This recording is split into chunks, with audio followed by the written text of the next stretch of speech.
Estamos de volta com mais um programa História Atual. Você, que é educador, que é professor, professora, que discute currículo, que dialoga com comunidades, que trabalha em escolas, você conhece as diretrizes curriculares para as comunidades quilombolas? Hoje nós teremos um papo interessante sobre currículo, educação do campo, comunidades quilombolas. Não sai daí.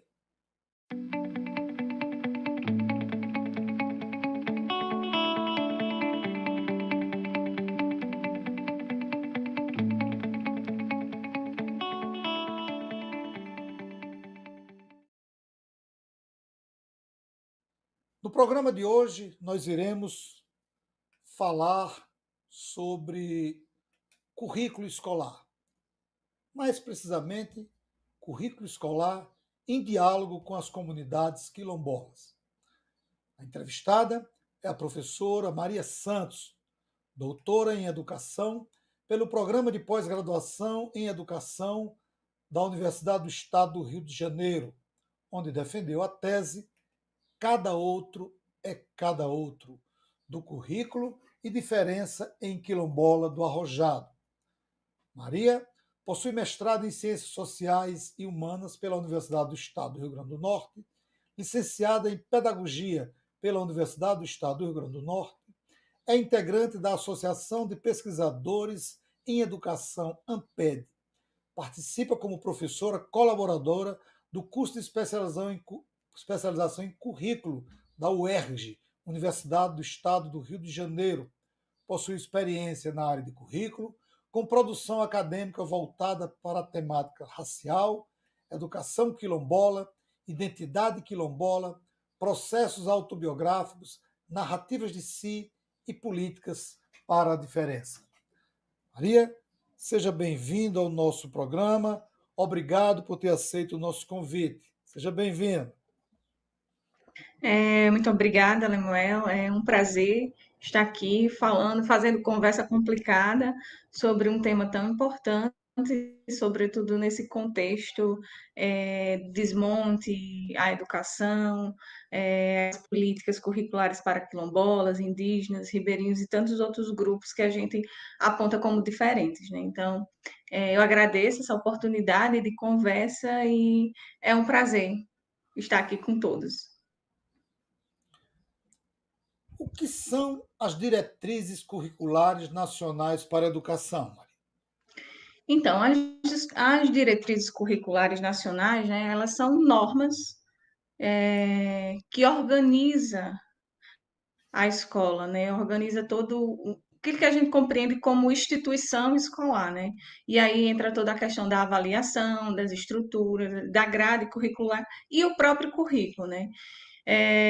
Essas diretrizes, elas tem as diretrizes nacionais curriculares da educação básica e se desdobra em tantas outras, que é o caso das diretrizes nacionais curriculares para a educação quilombola. Isto mesmo acontece para outras comunidades, né? Outros grupos, os grupos indígenas. Então, assim, no campo da educação, nós temos as diretrizes curriculares nacionais para a educação básica, que são normas, esse conjunto, essa organização de princípios que organiza a estrutura da escola, né? A funcionalidade curricular da escola. Então, inclusive, toda essa questão do conteúdo, do conhecimento escolar, os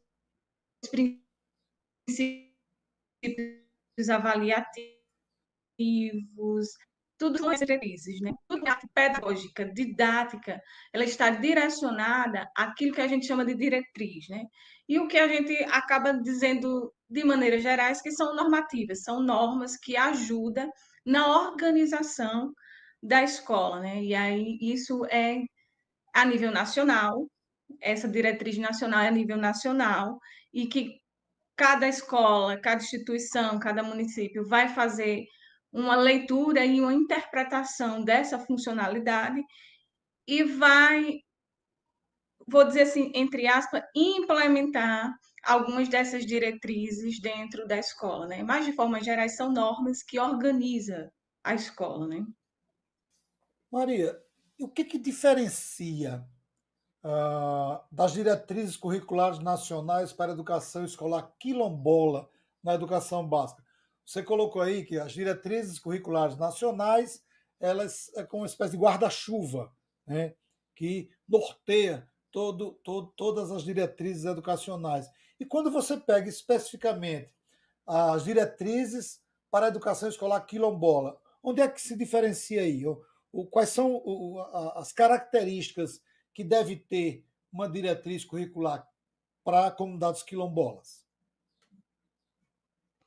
É uma ótima pergunta, né? Primeiro, a gente tem que entender que essas diretrizes são desdobramentos de lutas, de conquistas no campo da educação, inclusive a diretriz nacional, né? Então, a gente tinha uma estrutura de escola, de educação, e aí foi preciso ter uma norma, uma diretriz, que pudesse falar assim, que educação, que escola a gente quer, né? Que a gente quer construir, ainda que a gente esteja galgando a passos lentos para a todo tempo responder e dizer esse tipo de educação, esse tipo de escola que nós queremos.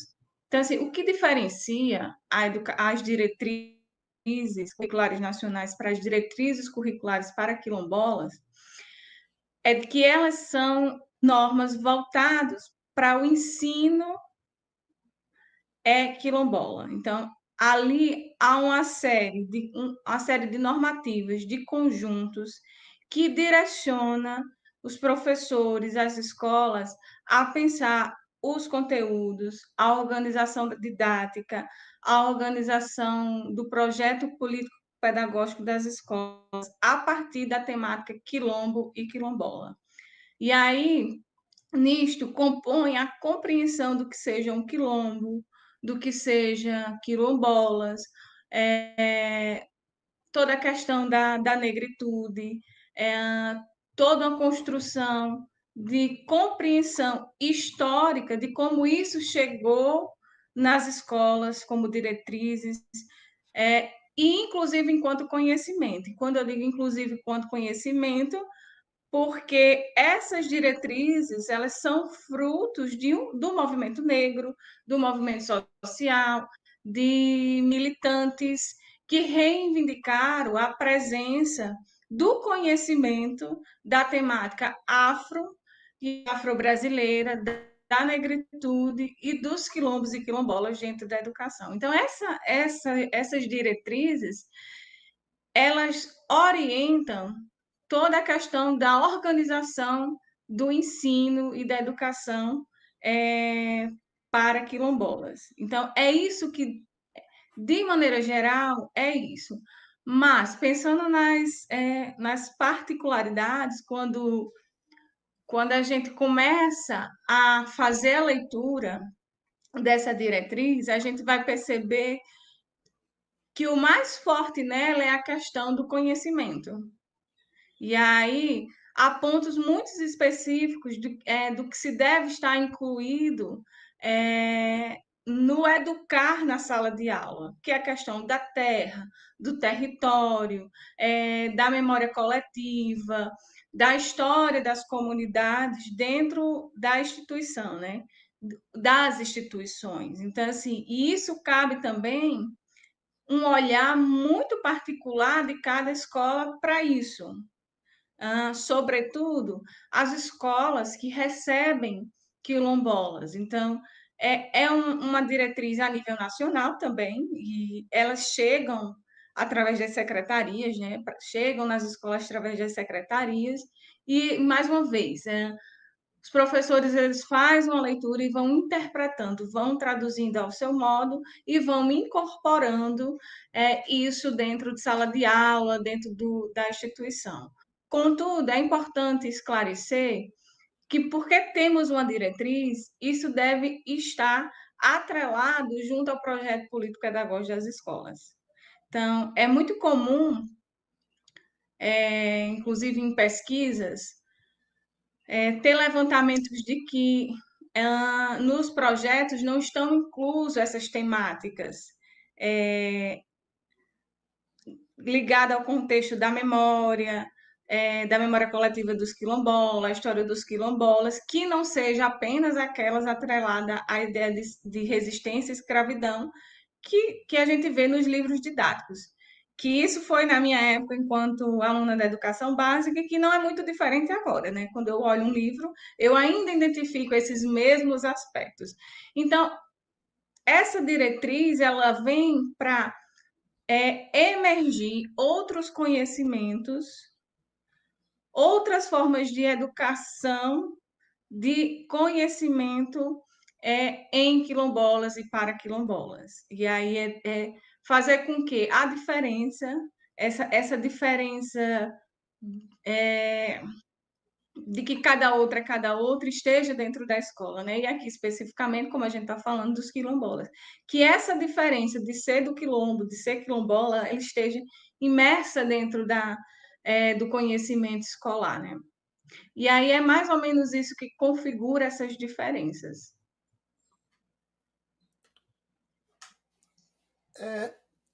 Antes de ir para a terceira pergunta, eu quero pedir a você que entrou agora no canal e que ainda não é inscrito, se inscreva. Compartilhe a nossa programação, dê o seu like aí, dê sua opinião e também dê sua sugestão. Nós trabalhamos muito seguindo as orientações, os pedidos, as reivindicações de vocês que participam, que nos ajudam e que têm garantido e fortalecido o nosso trabalho. Professora, como trabalhar uma educação quilombola sem uma formação docente quilombola? Como isso pode funcionar? Né? Nós, professores, e tantos outros professores espalhados pelo Brasil, afora e adentro, como é que fica essa questão da formação? Eu enfrento uma certa dificuldade para entender como é que se vai trabalhar dentro da comunidade quilombola, na perspectiva da educação quilombola, se falta formação docente para isso. Muito bom. Primeiro que a gente tem que pensar de que é preciso uma certa urgência para falar sobre esses assuntos e trazer disciplinas direcionadas a esta temática dentro das universidades. E é por isso que talvez a gente fale dessa dificuldade, porque os próprios cursos de licenciatura, eu diria assim que a passos muito tímidos estão começando a trazer pós-graduações, licenciaturas ou pós-graduações voltadas à temática. Mas, enquanto isso, né, e aí essa pergunta é bem inquietante, porque enquanto isso, eu diria assim que é um trabalho que se precisa fazer na confiança. E aí eu tenho muito pensado nessa educação enquanto confiança. Eu acho que a gente só é possível construir um trabalho coletivo que fale sobre as diferenças, que fale sobre quilombos, que exponha a temática na escola, se a gente olhar para um trabalho coletivo e confiar. E aí eu digo, confiar é confiar no ato de educar, não é confiar no outro, também precisa confiar no outro e na relação do outro, né? Mas é confiar de que o nosso trabalho precisa acreditar no ato de educar. E aí, um caminho possível seria criar estratégias, projetos coletivos, projetos políticos coletivos, feiras de ciência, que é gincana, que possa ir introduzindo essas temáticas dentro da escola, que não fique preso apenas a um conteúdo de história, de língua portuguesa, de literatura, que, em modo geral, são as disciplinas que vêm trabalhando de maneira mais específica a temática, né? E aí é mais um trabalho mesmo interdisciplinar, né? Que envolva a escola. E aí eu falo disso porque uma coisa que a gente percebe, tem uma coisa da fofoca escolar, que eu adoro. A fofoca escolar, né? Se você vai, como professor, como pesquisador, como aluno, se você passar a hora do escola parado, ouvindo, você vai escutar várias coisas, né? Você vai falar, você vai ouvir o aluno que foi vítima do racismo, da noite que saiu com um colega, as conversas, você vai falar, eles vão falar sobre diferença, você vai ouvir uma série de temáticas, gênero, e essas temáticas elas já estão introduzidas na escola. Elas já estão sendo faladas pelos alunos, né? E aí é isso que eu chamo da fofoca. Tudo isso já está na escola, fora do conteúdo escolar, mas que para que aconteça como prática pedagógica, ela requer a confiança no ato de educar, porque o tema já está lá. Mas precisa dessa relação de pensar em algo mais, e esse algo mais é pensar em trabalhos coletivos, interdisciplinares, que envolva todos, e todos, eu digo assim, a cozinheira, a cozinheira da escola, que às vezes tem uma ideia super bacana de pensar uma comida que a gente chama comida típica, que é específica de comunidades quilombolas, ou que é específica da cultura afro, e aí levar para esses alunos, né? Então, assim, isso vai desde a educação infantil ao ensino médio.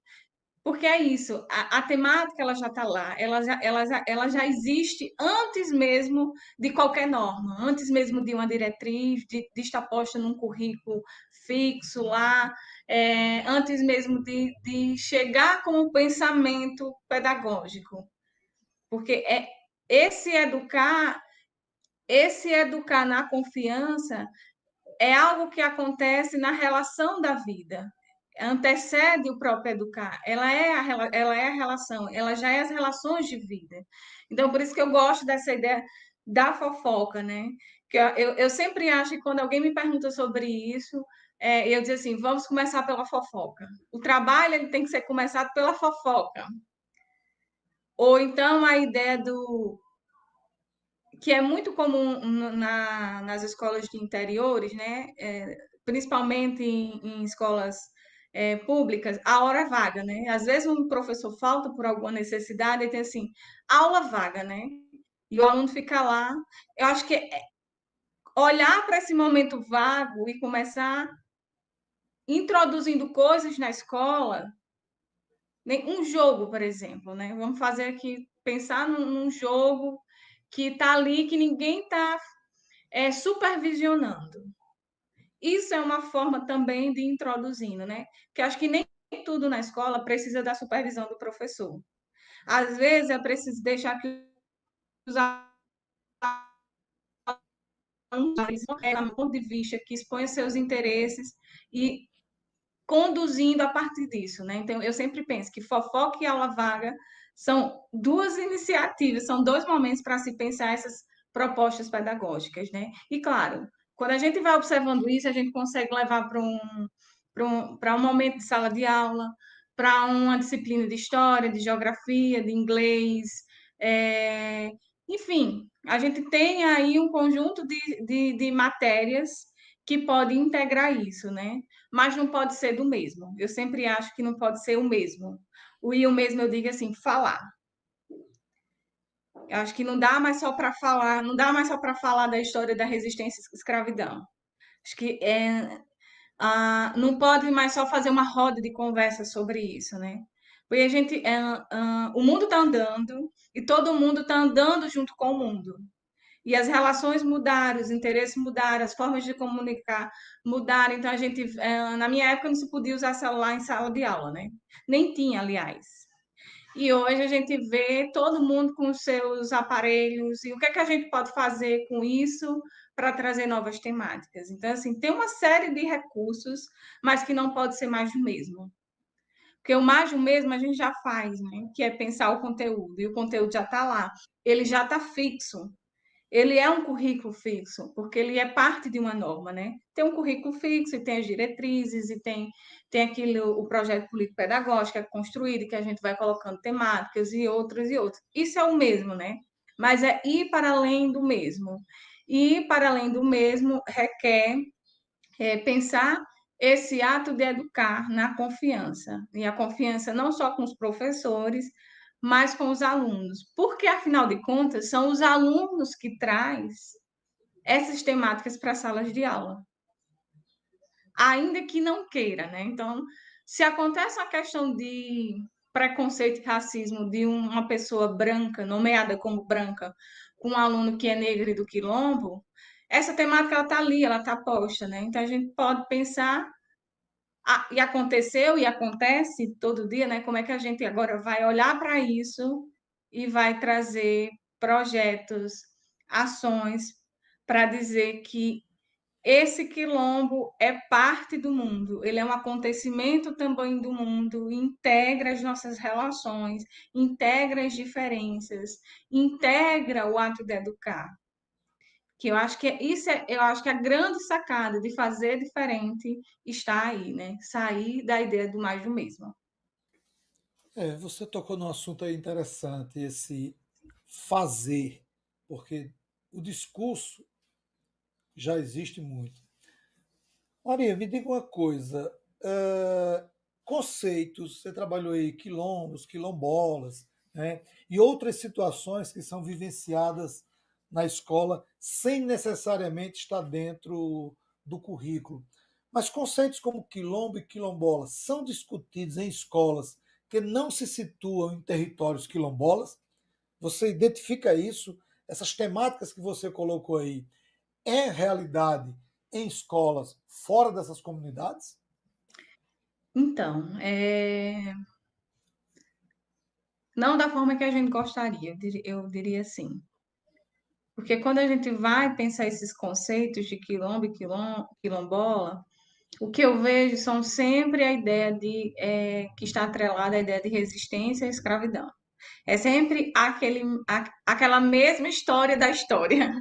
E aí não consegue avançar, né? Todo mundo sabe sobre Palmares, todo mundo sabe sobre a Lei Áurea, todo mundo sabe sobre os negros escravizados, o período, e aí fica nisso, né?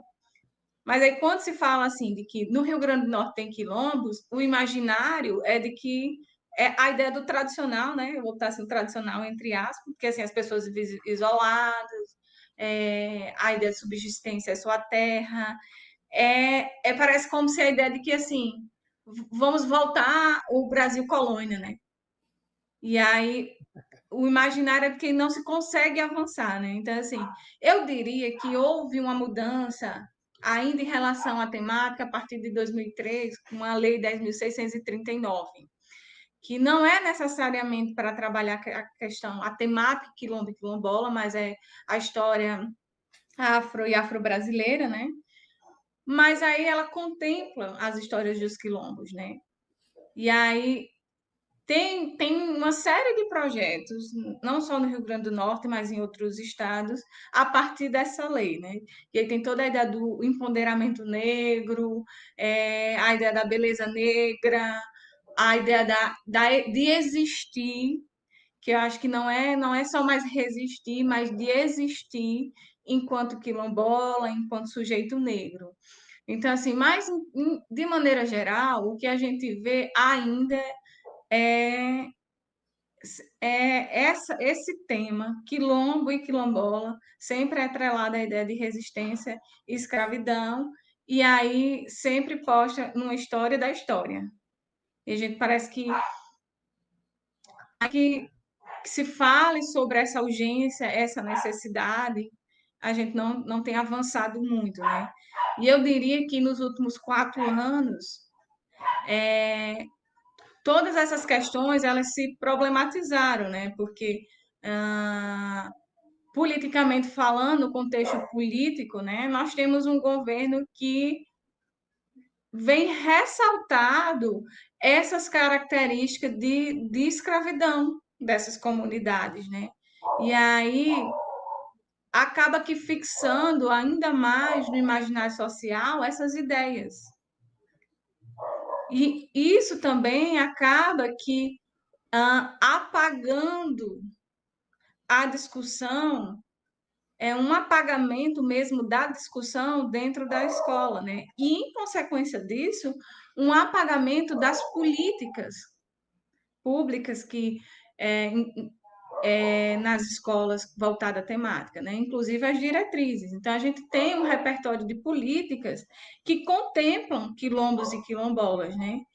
E com as ações que também acaba interferindo nas ações de governo, que também acaba interferindo na produção curricular, né? Acaba que causando esses apagamentos dessa discussão. E isso não estou falando apenas situando o quilombo, mas eu estou falando também de outros grupos, né? Que, mais uma vez, os indígenas, os ribeirinhas, os povos do campo, que também se qualifica com uma outra forma de educação.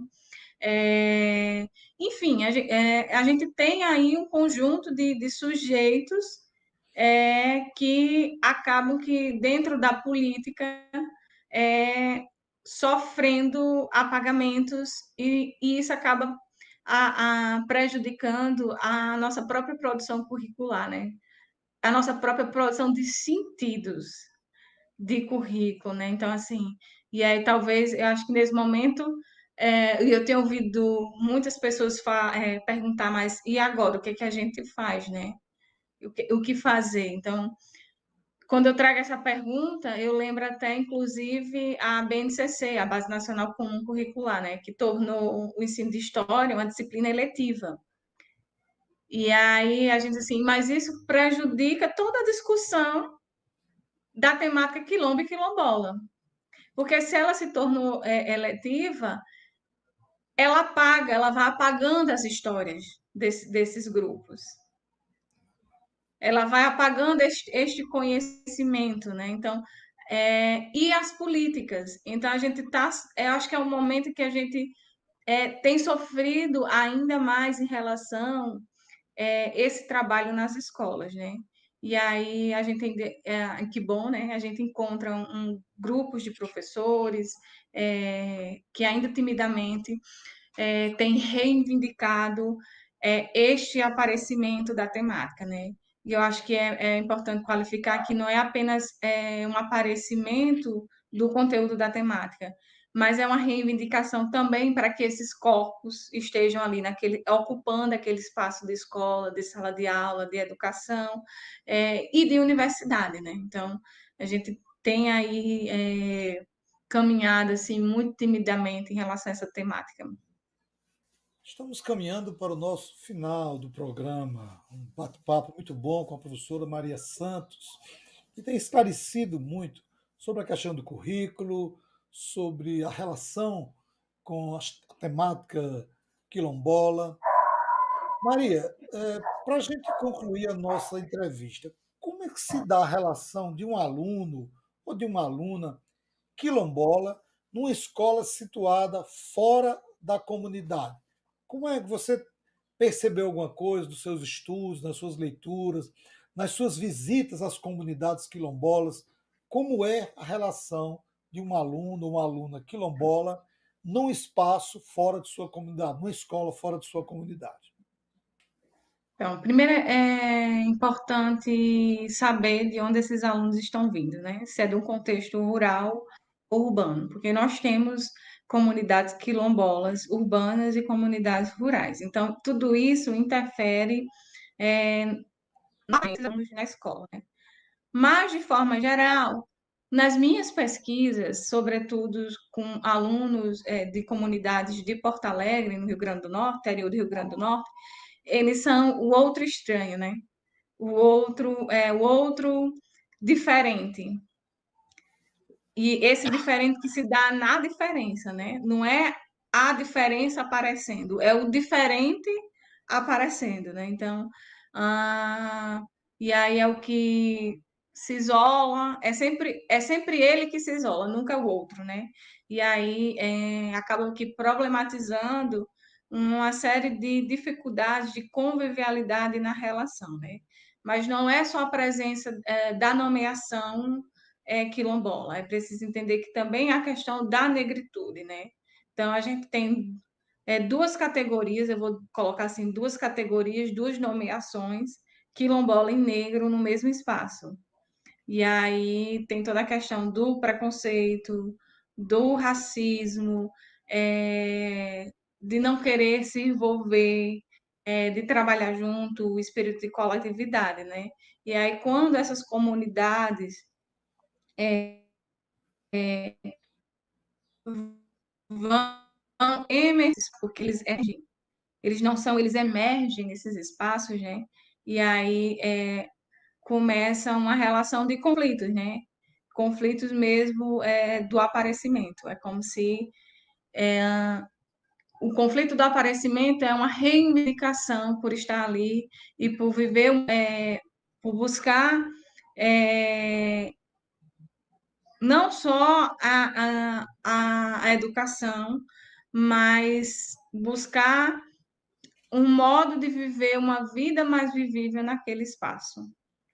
Então, o que eu percebo é que esses alunos estão nesses espaços escolares a todo tempo reivindicando o aparecimento dos corpos, reivindicando o nome quilombola, reivindicando a negritude, reivindicando as suas manifestações religiosas, porque eles sabem que é nesses espaços que eles também podem construir algo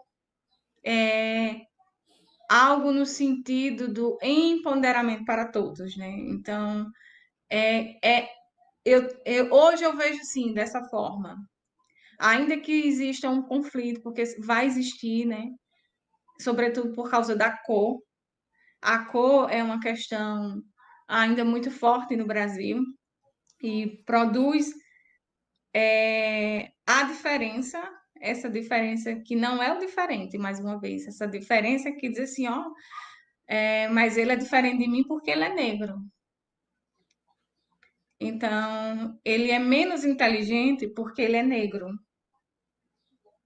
E esses discursos eles vão emergindo. Então, em contrapartida os discursos, né? Então, eu estou aqui como negro, como quilombola, e eu vou existir nesse espaço. Eu vou reivindicar meu direito de estar nesse espaço. Eu vou reivindicar a minha educação, o meu ato de educar. Eu vou reivindicar o próprio lugar do quilombo, para dizer que nós resistimos, né? E que nós temos direito. Nós temos direito, inclusive, de estar aqui, né? Então, é, é essa relação que eu vejo hoje nas escolas, né, como espaço de reivindicação.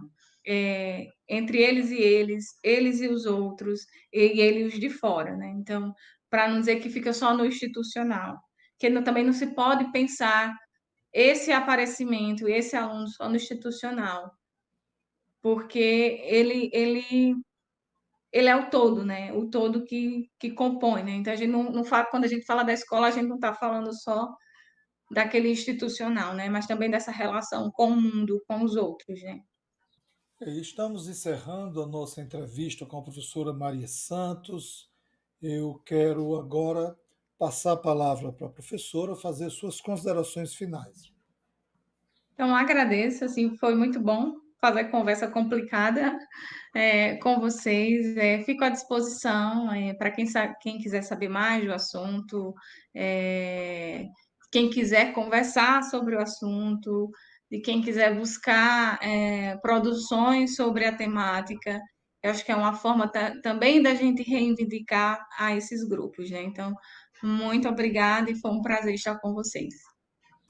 Eu quero agradecer a você que nos acompanha semanalmente e que contribui não só compartilhando a nossa programação, dando o seu like, se inscrevendo, contribui também sugerindo temáticas. Essa temática de hoje foi uma sugestão de alguns assinantes e a gente está sempre observando, verificando as sugestões e organizando a nossa agenda para encaixar as sugestões de vocês. Agradeço a todos e a todas, um forte abraço e até o próximo programa.